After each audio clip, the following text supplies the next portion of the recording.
This was not in my plan today. It's about 6 a.m. and I'm at a public use cabin in Nancy Lake's recreation area, just about 90 minutes north of Anchorage. My family is still sleeping in the cabin there.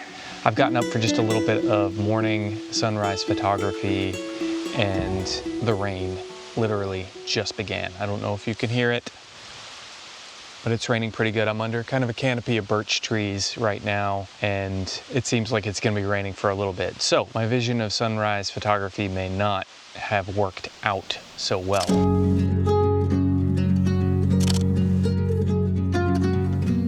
As we go along today, I want to talk about two of the most essential ways you can turn your photos into professional quality images. It's two very simple techniques that I've used, and once I learned them, it really just unlocked a new level of photography for me. If you're just starting out, it's really essential that you begin to use these techniques in your photography workflow. So we're going to focus on those two foundational principles for photography today. Once we can get going, we just need the rain to calm down just a little bit.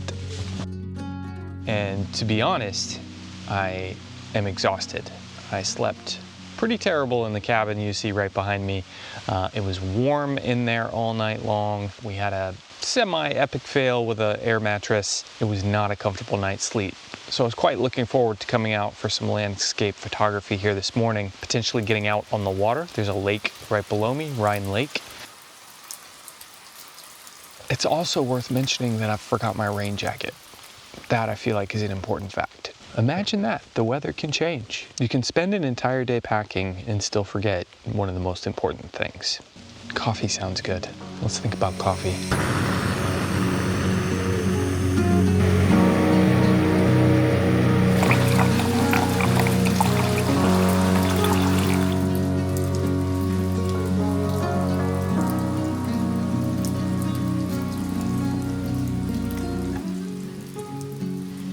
Not really much of a sunrise this morning. The light has just really never come. And the rain's continued to fall here. It's peaceful, it's serene. It's really relaxing to just sit here, cup of coffee, watching the rain fall.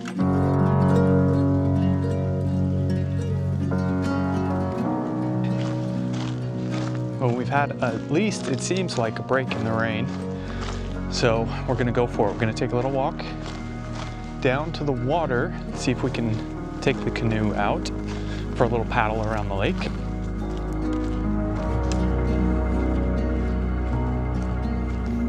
I'm on the trail here just below the cabin on the way to the lake. Short walk down here. The mosquitoes, I must say, are aggressive right now. But I think I've spotted an image, and I just want to take a moment here with this beautiful, massive leaves of the Devil's Club giving way to this birch forest. The light is okay. It's a little bit flat, but I think there's enough richness in the composition to really make it kind of stand out.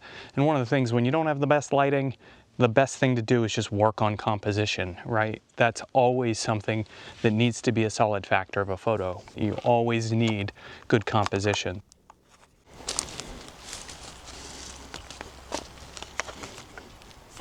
Just this beautiful patch of Devil's Club.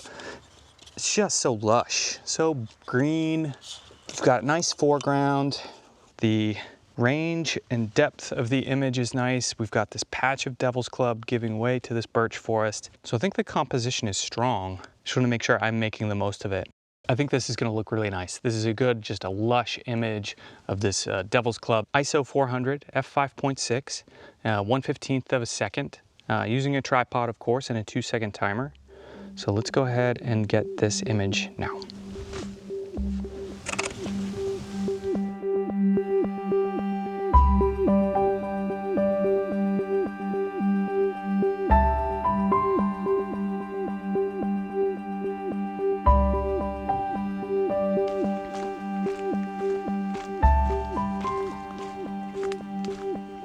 the rain is holding off.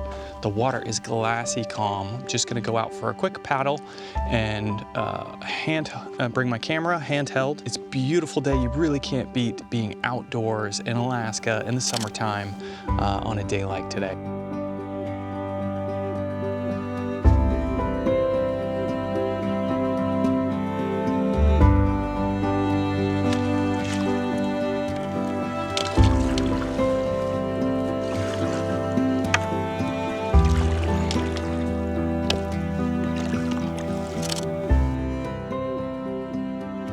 So the first tool I want to talk about for improving your photography, essential tool, foundational tool that almost all professional photographers go by, and that's shooting your photos in a RAW file format. RAW files are essentially uncompressed images straight from the camera sensor. They're often referred to as digital negatives. What they allow you to do is extract the full dynamic range of your camera, essentially. They give you a much broader array of colors and allow you to recover the lights and darks in a much more forgiving way when you're editing photos. The downside would be that they're larger files, so they require more storage, maybe a little bit more horsepower on your computer, but the ability you have to manipulate the tonal range, the colors, and both global and local edits to an image when you're shooting in RAW is unmatched. The biggest shift in your photography might be moving to RAW image capture. When I started gathering images in RAW, it changed how I thought about photography. It changed how I captured images. Knowing what you can do with the images to extract color, to extract tonal range, to really make those images pop, makes you gather images in a different way. You look for different compositions in the field. And again, it's a standard for professional photographers, is to gather images in RAW. In just a moment, we'll talk about the second foundational tool for making images like the pros.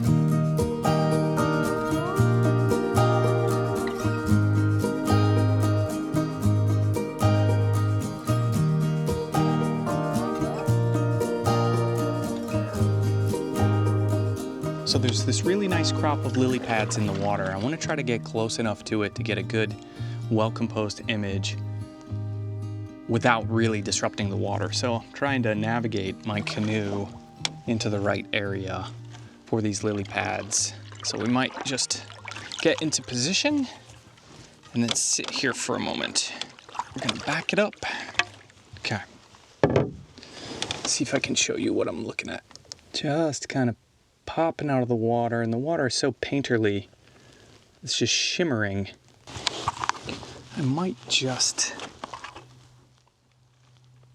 have to hold the camera pretty low here.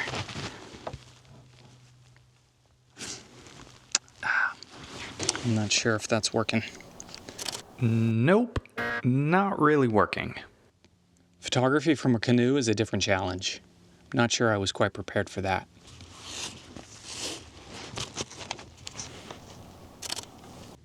And neither are these, taken from a boat that's constantly moving and drifting around. Not only are you looking at all the things you gotta deal with, like don't drop your paddle, don't get your camera wet, don't knock this camera into the water. Oh, and make beautiful images. The key is to have your camera settings ready so that when you're in the right position, you can make the appropriate images. The conditions are not perfect, but again, when that's the case, the key is to just enjoy your photography, work on composition, and who knows? Maybe you'll surprise yourself and make an image you'll want to keep forever.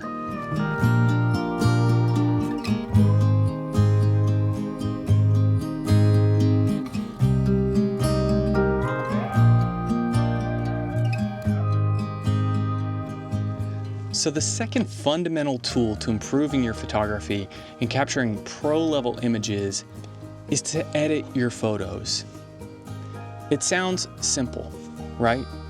But so many times you start out, you're new in photography, you gather JPEG images, and you just let the camera do the editing for you.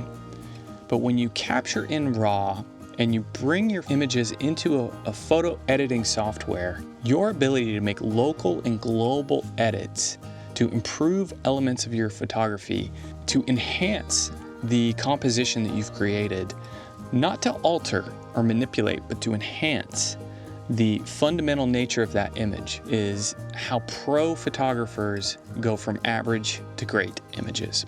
Jumping in here with a quick note to acknowledge that editing photos can be a thorny topic and must be done ethically and truthfully. In the coming months, I'll be sharing much more about my Lightroom workflow from start to finish to show the steps I take to get the most out of my raw images.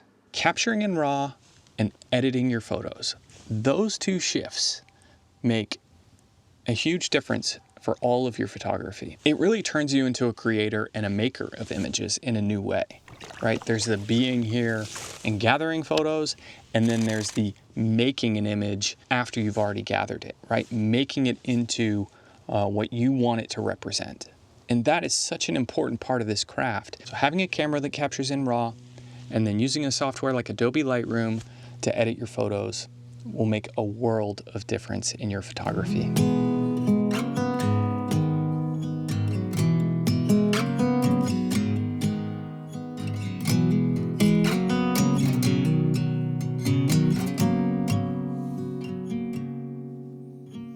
You know, this is what Alaska is all about, is the ability to have access to the wilderness, the outdoors.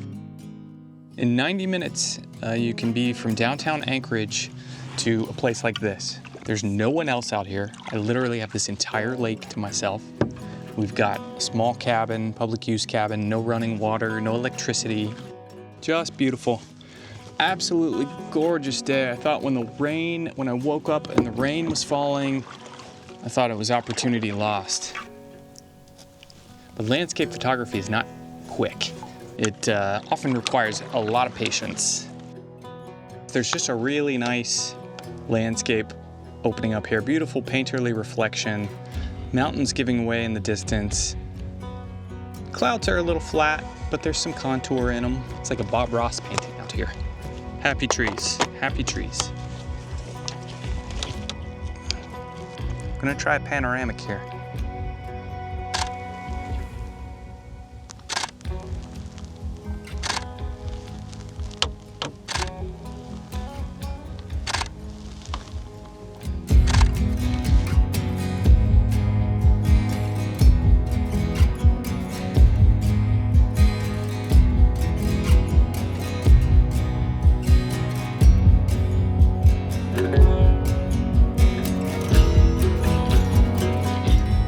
This is what it's all about, really.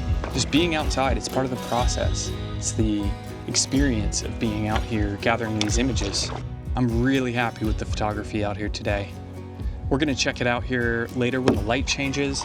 The rain is holding off. Things have really cleared up nicely. The colors are popping. It's absolutely serene and calm out here. Thanks for joining me on this little adventure here. I'd love to hear your comments about what you think about the workflow of RAW file formats versus JPEGs and editing your photos. What are some of the ways that you improve your photos to gather pro quality images? What are some of the keys to that for you? I'd love to hear in the comments what that means to you. As always, if you like this video and want to see more of it, please like or subscribe to the channel if you haven't already. And we'll see you next time.